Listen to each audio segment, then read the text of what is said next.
소리공학자 배명진 교수입니다. 반갑습니다. 저는 30년 동안 이 소리공학 분야에 대해서 많은 연구를 해왔습니다. 근본학기에 할 강의는 이 소리에 대해서 사회 전반적으로 일어나는 이런 현상에 대해서 우리가 한번 분석하고 또 실사례를 들어가지고 그것을 규명하는 그런 재미있는 얘기를 들려드리도록 하겠습니다. 이 소리라는 것은 잘 아시지만 우리가 세상 여러 이 문물을 받아들일 때 오감을 통해서 주로 받아들이는 것으로 되어 있습니다. 이 오감 중에서도 소리는 청감을 지배하는 것으로 이제 알려져 있는데요. 청감 외에도 물론 이게 촉감이라든가 이런 부분을 통해서 이제 그 소리를 받아들이게 됩니다.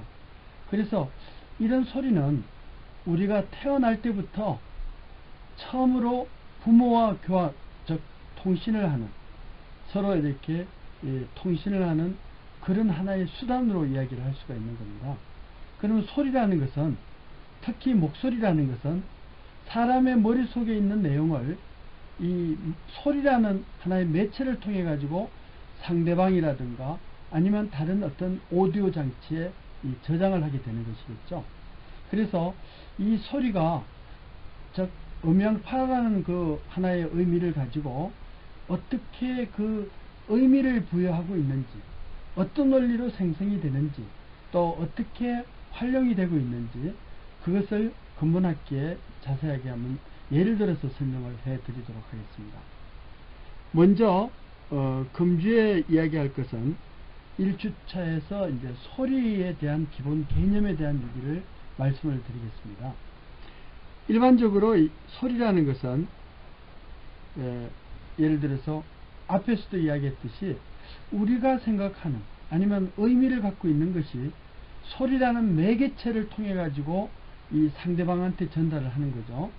그러니까 이 소리의 전달 3요소는 반드시 소리가 만들어지는 부분이 있어야 되고, 또 소리가 저장되거나 받아들이는 곳이 있어야 되고, 그 사이에 소리가 전달되는 하나의 경로가 필요합니다. 그래서 우리는 그것을 소리 전달 3요소라고 하는데요. 이런 3요소에서는 어떤 원리로 또 어떤 단계를 거쳐 가지고 그렇게 전달이 되고 활용이 되는지 그것을 한번 찾아보도록 하겠습니다. 그래서 먼저 소리에 대한 하나의 성격이라고 하는데요. 지금 우리가 앉아있는 이 주변에서도 잡음처럼 뭐 팬 소음이라고 그래가지고 선풍기 이렇게 모터가 돌아가는 이런 소음이 약간 들릴 겁니다. 이런 소음은 없는 것보다도 있는 게 좋다고들 이야기를 하는데요. 이런 소리들이 어떤 의미를 갖고 또 어떻게 사람한테 인체에 영향을 주는지 아니면 다른 장치에 영향을 주는지 그것들을 하나하나 한번 따져보도록 하겠습니다. 여기 보면은 우리가 오감 중에서 이 시감을 통해 가지고 시원하게 펼쳐지는 파도의 모습이 나오고 있다는 것을 알 수가 있습니다.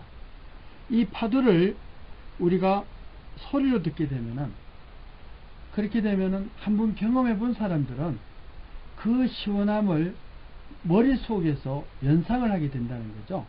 즉 소리라는 자체는 이렇게 시감처럼 뚜렷하게 패턴을 뭐 예를 들어서 파도가 있고 부서지고 이런 뚜렷한 것을 기억하지는 않지만, 우리는 패턴 인식을 하고 있지는 않지만은, 그러나 소리라는 것은 우리가 그 소리를 들으면서 경험했던 것이 머릿속에 기억이 되고 있다가 그런 소리가 들리면 그것을 그때의 추억과 함께 다시 기억을 끄집어내는 이런 연상 기억을 하게 된다고 알려져 있습니다.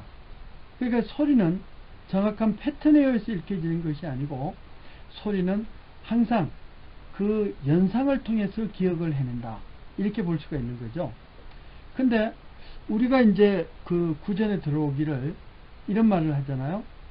예를 들어서 그 어떤 소리를 들으면은 그 소리가 좋든 나쁘든 자기 몸에 스트레스를 해소하기 위해서라도 한쪽 귀로 듣고 한쪽 귀로 흘려라, 이런 말을 하는데요. 소리는 절대로 귀를 통해서는 소리가 나갈 수가 없어요. 그러니까 양쪽 귀로 듣고 한 입을 통해서 발생이 된다는 것이죠. 그러니까 결국은 양쪽 귀가 있다는 것은 모든 부분에서 소리를 듣고 입을 통해서 나가는 거니까, 즉 듣는 것은 말하는 것보다 2배 이상 하라는 것이 아마 이 창조주의 하나의 뜻이 아닐까, 그런 생각이 들어요. 그러면 귀가 왜 2개냐? 이 귀가 2개인 것은 바로 이 소리를 360도에서 모두 받아들이기 위한 하나의 방편이라고 할 수가 있어요.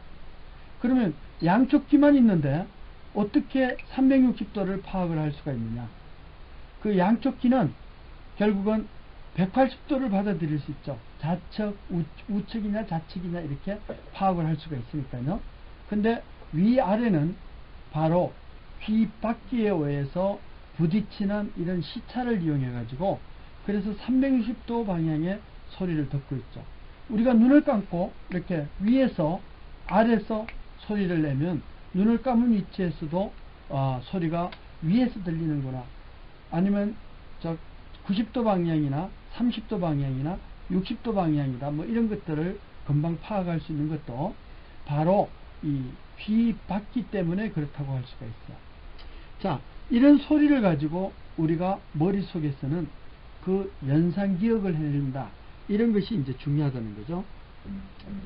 그러면 소리가 무엇이길래 이 사람의 고막이라든가 아니면 마이크로폰이라고 해서 진동판을 건드려 가지고 이 소리가 잡히게 되느냐, 또는 그 잡힌 것을 저장할 수가 있겠느냐. 그러려면은 소리를 우리는 규명을 해야 될 필요가 있습니다. 그래서 소리는 이렇게 보시면, 일단 소리는 파동이고 에너지를 갖고 있다는 것을 꼭 이해를 해 주셔야 돼요. 소리가 온다는 자체는 뭔가 힘이 있어야만이 이제 소리가 올 수가 있다는 거죠. 그러니까 이제 많은 사람들이 귀신 소리를 들어봤다고 그래요. 특히 영화에서 그런 소리를 만들어내는 것을 우리는 폴리 아티스트 또는 효과맨이라고 이야기를 하는데요. 이런 효과맨들은 귀신 소리든 또 사물에서 존재하든 안 하든 무슨 소리든지 다 만들어내야 된다는 거죠. 근데 이런 소리 중에서 귀신이 과연 소리를 낼 수 있을까? 이건 과학적으로는 거의 불가능하다고 할 수가 있습니다. 왜 그러냐면 귀신이 소리를 내려면 어떤 물체가 있어야 되는데, 에너지를 만드는 하나의 단위가 있어야 되는데 사실은 불가능하잖아요. 그래서 소리는 파동이 있고 에너지가 있다는 자체는 절대 힘없는 귀신, 즉 육신이 없고 정신만 있는 그런 귀신은 절대로 소리를 만들어낼 수 없다. 그런 것이 우리가 기본적으로 생각할 사항이에요. 또 소리는 파동이라고 그랬습니다.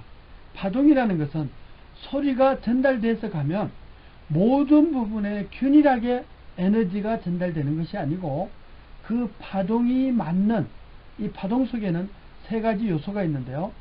이제 파동의 크기가 있고, 또 파동의 주파수가 있고, 그 또 파동의 위상이 있어요. 이런 3가지 코드가 잘 맞아 들어가야만이, 그래서 에너지가 잘 흡수되고 또 잘 저장이 되고 잘 전달될 수 있는 그런 방편이라고 생각을 합니다.